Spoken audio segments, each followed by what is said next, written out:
All right, y'all, welcome back to the show. It's Anti-War Radio. I'm Scott Horton, and I'm joined on the line by the great Robert Higgs from the Independent Institute. Let me click on the right thing here so I can read you some of the books he wrote.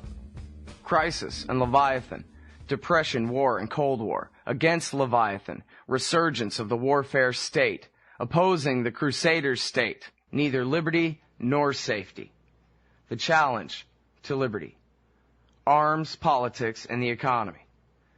On and on like that it goes. He is the editor of the Independent Review. You can check out the Independent Institute at independent.org. And, boy, this guy is more libertarian than all of y'all. He doesn't even like it when the government does bad things to other government people, which makes him more libertarian than me even. Welcome back to the show, Bob. How are you doing? I'm doing fine, Scott. Yeah, I think you're the only libertarian I ever heard say, I am absolutely opposed to Dick Cheney being tried for war crimes. There shouldn't be any federal trials at all, ever again, for anyone. Well, I don't remember saying that, but I'd actually prefer that he were struck by lightning. Yeah. And that could save us some expense, perhaps. Well, I have a witness. It was Anthony Gregory, your colleague at the Independent Institute. He can verify this. I trust him more than I trust my own memory. Yeah, well, and if you're smart, more than you trust me, too, so we'll double-check with him. All right, now, and I know you're smart because I read your stuff. Let's talk about which end, if any, is near. Which end, if any, is near, Bob? I wish I knew, Scott.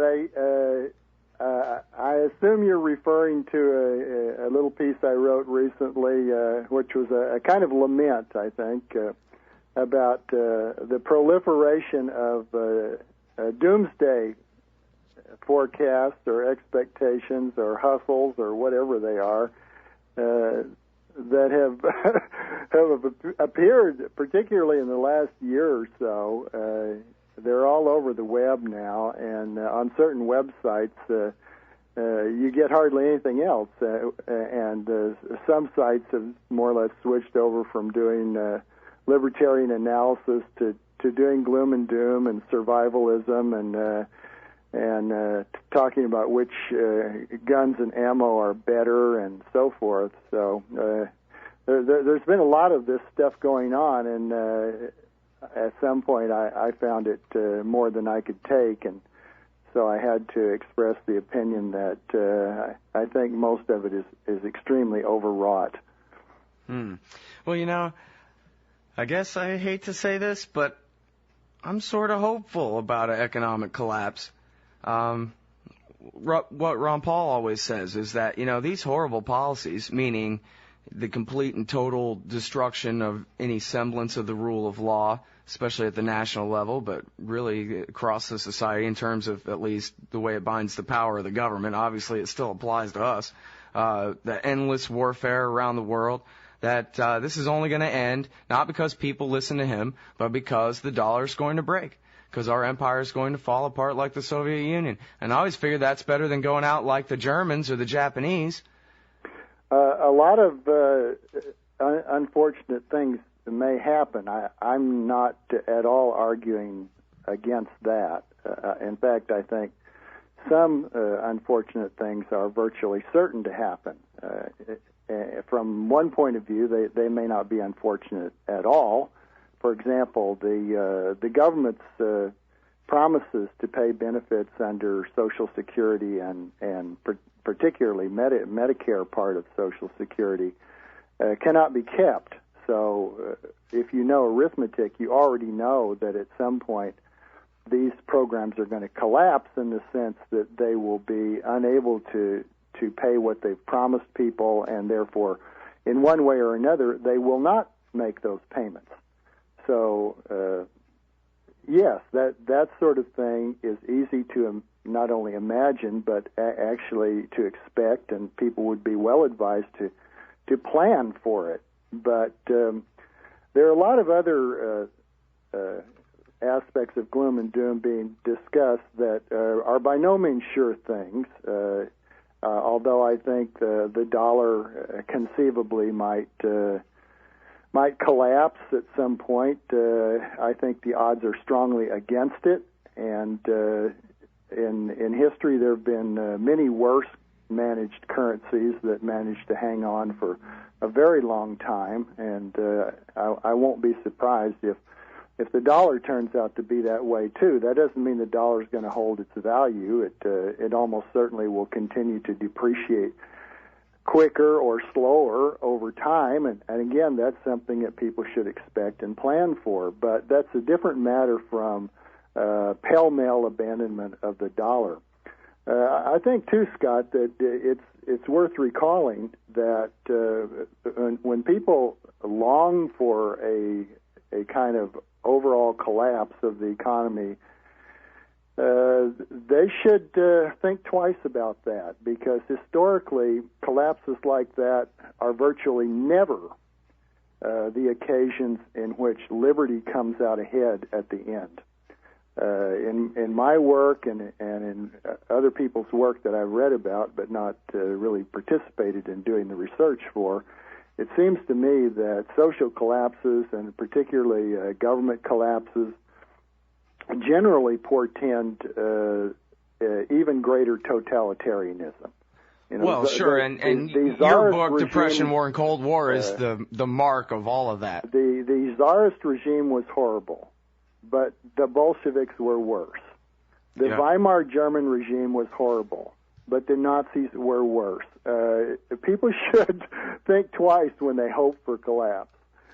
Yeah, no, I'm with you, and especially when, the American people are so detached from reality in so many ways now, and you can see somebody like Glenn Beck take a perfectly Ron Paulian argument that all we got to do is not be afraid and just start doing the right thing, and then he turns the right thing into let's persecute the poor and the brown and the powerless instead of let's end the war and shore up the dollar and reinstate the Bill of Rights, which is how Ron finishes the sentence, But you take a Glenn Beck, if economic times got much worse, that whole side of the Tea Party movement could be a real kind of fascist thing, I think, a scary one. I share your view in that regard. I think we need to remember that when there is some kind of revolution or thoroughgoing collapse of the political order, what happens next really depends heavily on the kind of ideological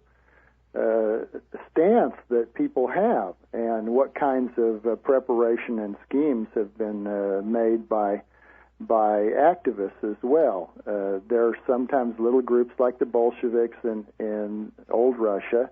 They didn't amount to much. Their numbers were trivial, but they were more or less prepared to do something and take action when an opportunity arose, and so they managed to leverage that crisis into their domination of a huge society. So if we've got people out there who are laying their plans and are well prepared to be unscrupulous, then they have a much stronger chance of coming out on top of the heap at the end. But most of all, what will happen depends on what people will be willing to tolerate. And in general, when there's some kind of collapse of society or economy, almost everybody becomes tremendously fearful, and they look for salvation.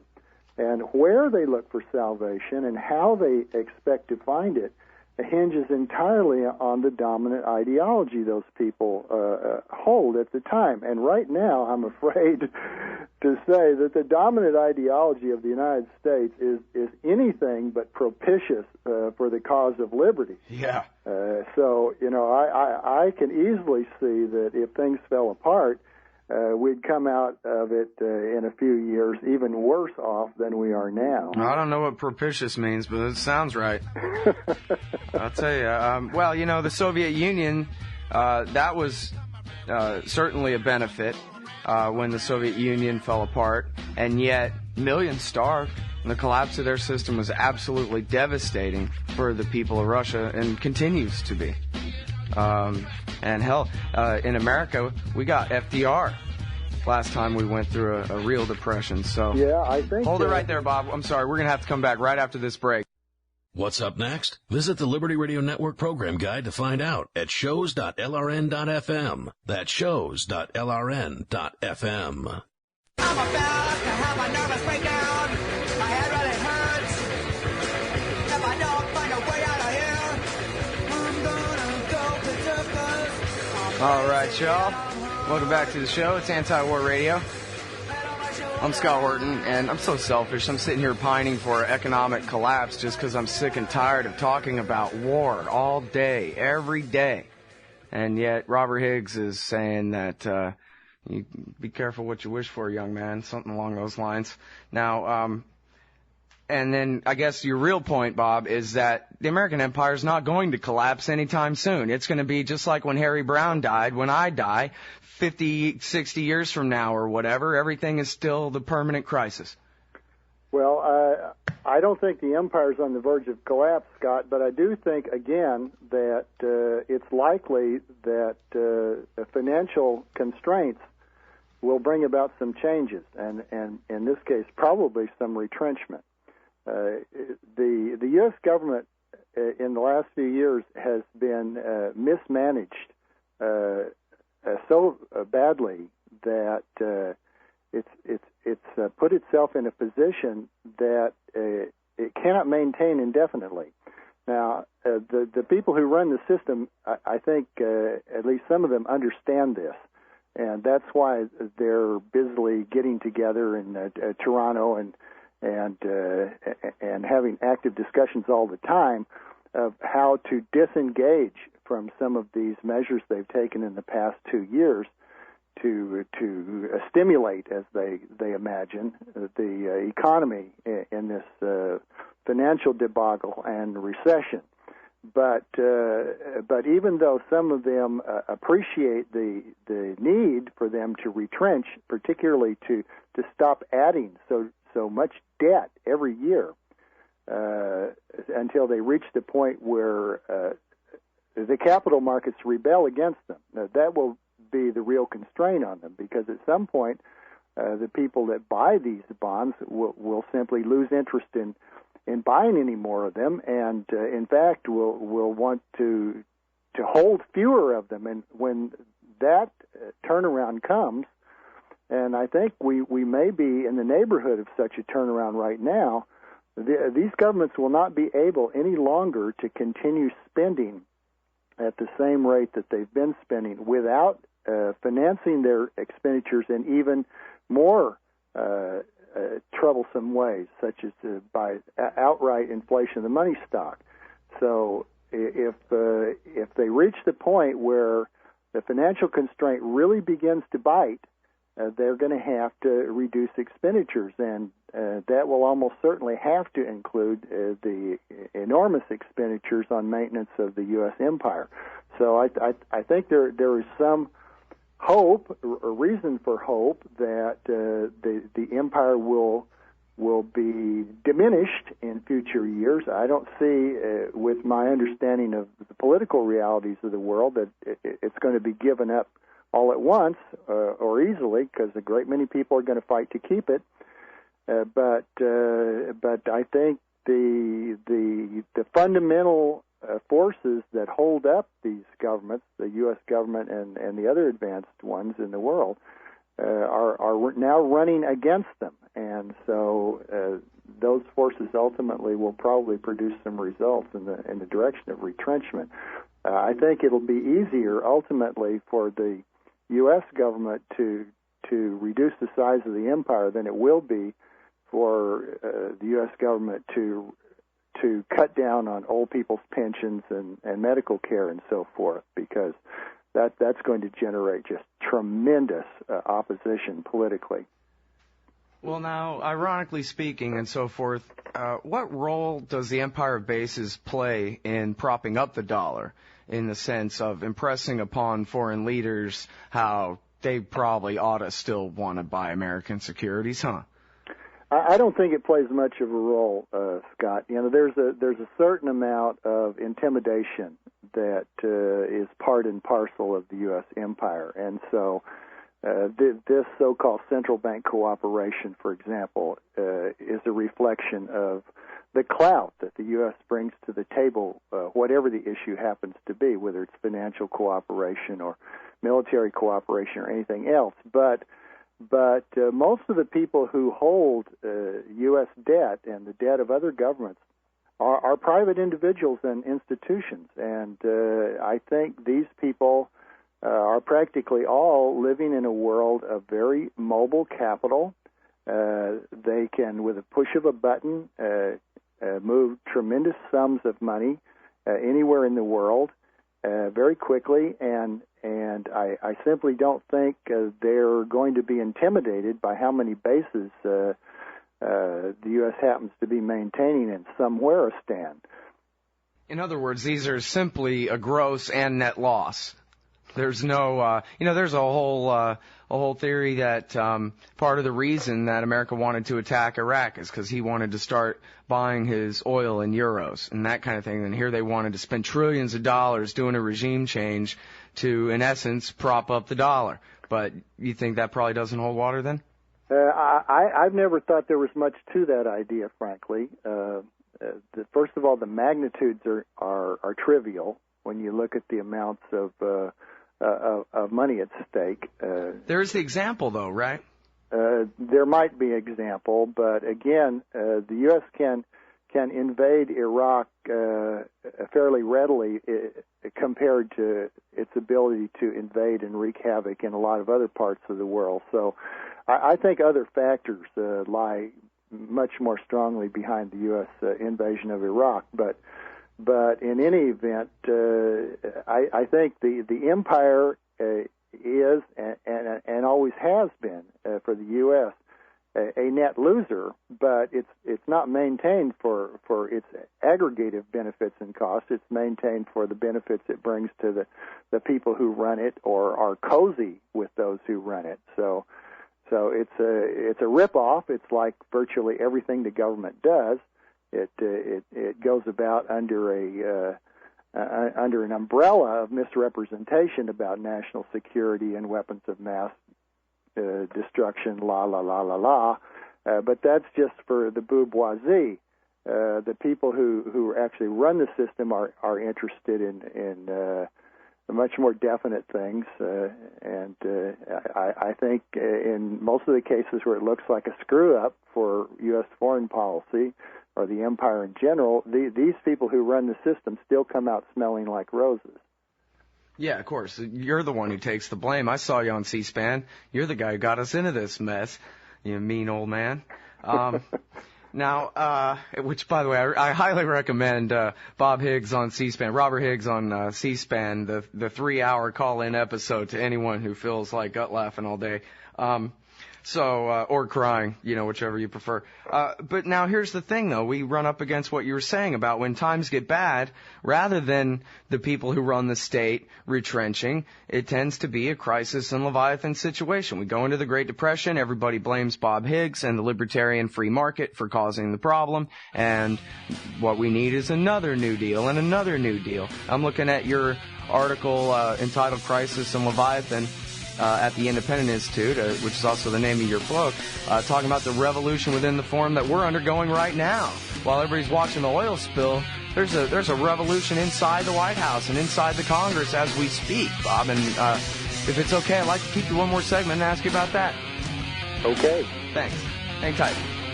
Anti-War Radio.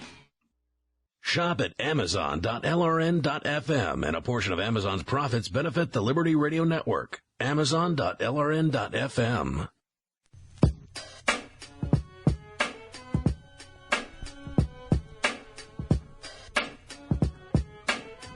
All right, y'all, welcome back to the show, Anti-War Radio. And lucky me, lucky you, we got Robert Higgs to stay one more segment with us.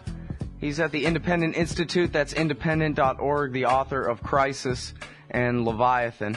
And, Bob, I guess this is where we get back to ideology. When the crisis comes, are we going to start rolling back some of our excesses, like, all the money spent torturing people to death? or are we just going to have more of what it seems like we're in the midst of right now, which when Garrett Garrett talked about Franklin Roosevelt back in the 30s, he called it a revolution within the form. He said all the revolutionaries are inside the White House and everybody else is outside the gate saying stop, stop. So it seems like that's where we're already at. If there's a run on the dollar or whatever, like they say, I guess the crack-up boom as the worst-case scenario, then what do we get? Just military dictatorship? Well, I wouldn't rule that out. They've certainly made preparation for that if they need it. Of course, they would prefer not to have things get to that point, I'm sure. But I don't think the people who control the U.S. government are going to just walk away from their power ever.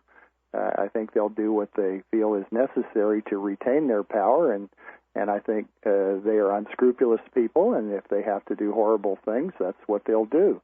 So that's the main reason, I think, why we all ought to be hoping that we don't have any kind of a breakdown of the existing order, because we're likely to have a really fierce, terrible response to it from the government. And to make things worse, a great many Americans will back the government when it takes these actions. As you know, governments always identify certain scapegoats and people to blame and hold responsible, and whether it's economic royalists or communists or whatever it happens to be at the time, you identify the enemy. You start smearing everybody who gets in your way, and putting people in prison right and left. So I think our government is perfectly capable of reacting fiercely to the prospect of losing its grip on power. Now that doesn't mean they'll never lose their grip. I simply think that when they do, and I think ultimately they probably will, it will be by a much more gradual process of decay, in which more and more people, as it were, simply walk away from them, refuse to cooperate any longer, withdraw their support, and eventually behave in such a non-cooperative, evasive, sabotaging manner that the government can no longer accumulate resources and can no longer command enough allegiance to do its will. Well, and that's really what happened to the Soviet Union, right? I think so. In that case, it was also a revolution from the top, of course, even though many people in the lower levels of Soviet society were surely unhappy, and hardly anybody at that point believed in communism any longer as an ideological object, or loyalty to communism had pretty much dissolved, except among some of the very old people. But I think what the Soviet power elite realized at some point in the 1980s was that the system was doomed, and that there was a way for them to come out on top as it went under. And so they did that. They snatched the state property they had controlled by various devices, and they created a lot of billionaires among themselves, and retained a lot of control over what was worth something in the society, like the natural resource deposits and means of marketing, and they still pretty much run the system. They renamed the KGB, and they called the new system capitalism, and whoopee. But as you mentioned before, the mass of the people continues to be in very bad economic condition there, and I think there has been some improvement. I think things for the masses of the Russians are a little better than they were under communism, but certainly it's been a top-down kind of regime change that has much less substance than it appears to have. Well, now, it's funny because I'm looking back on this thing, and it seems like FDR had this massive failure of a New Deal for a decade or so, and then he got us into a war. because that's what you do when all else fails is you start conscripting people. That'll bring that unemployment rate down one way or another there. And, just dump them in mass on machine gun nests on top of cliffs and stuff, that kind of thing. But we never stopped warring since 1941, and that war that FDR got us in. And now it's brought us to this point. And we see that there's sort of a pseudo-New Deal going on with the government intervening more than ever in terms of the markets and taking over companies and bossing them around and these kinds of things. But so does that mean that we have another major full-scale, World War III coming up as, Obama or the next guy's only way out of the mess they've got us in so far? Or are we at the end of this cycle? I think conditions are different this time, partly because the configuration of power in the world as a whole is different. The wars that we may get in now are wars like attacks on Iran. That's a very different thing from the United States and its allies going to war against Germany, Japan, and their allies in World War II. Sure. Those were powerful nation states that could really put up a fight. The U.S. makes war now against people that it would appear it's bound to defeat, and yet it can't. That's the kind of paradox of the U.S. empire, that it loses all of these wars of empire because what it tries to do is impose its will on societies that don't want to be subjects of the United States. And so they keep sabotaging U.S. control of their societies in one way or another until finally the political will wears down among the American political establishment, and they give it up or make some kind of an arrangement like the one in Korea. But at all events, the shooting stops and life goes on. But these post-World War II wars have all been, even though Korea and Vietnam were not negligible in any sense, but relative to World War II, much smaller affairs, and aimed at much different objectives. I think this was not the same situation Roosevelt was confronting in 1939 at all, and I don't think it'll play out the same either. If, for example, the U.S. does go ahead with or without Israel to attack Iran, what I would expect is a massive outpouring all over the world of opposition to that, just as there was sooner or later great opposition to the U.S. attack on Iraq, and that will provide some constraint on what the U.S. does and some encouragement for it to back away. Again, I think these little kind of palace wars that are dreamed up by neocon schemers for the most part, who have inside connections, are quite different from the world wars in so many ways that it's hard to draw parallels.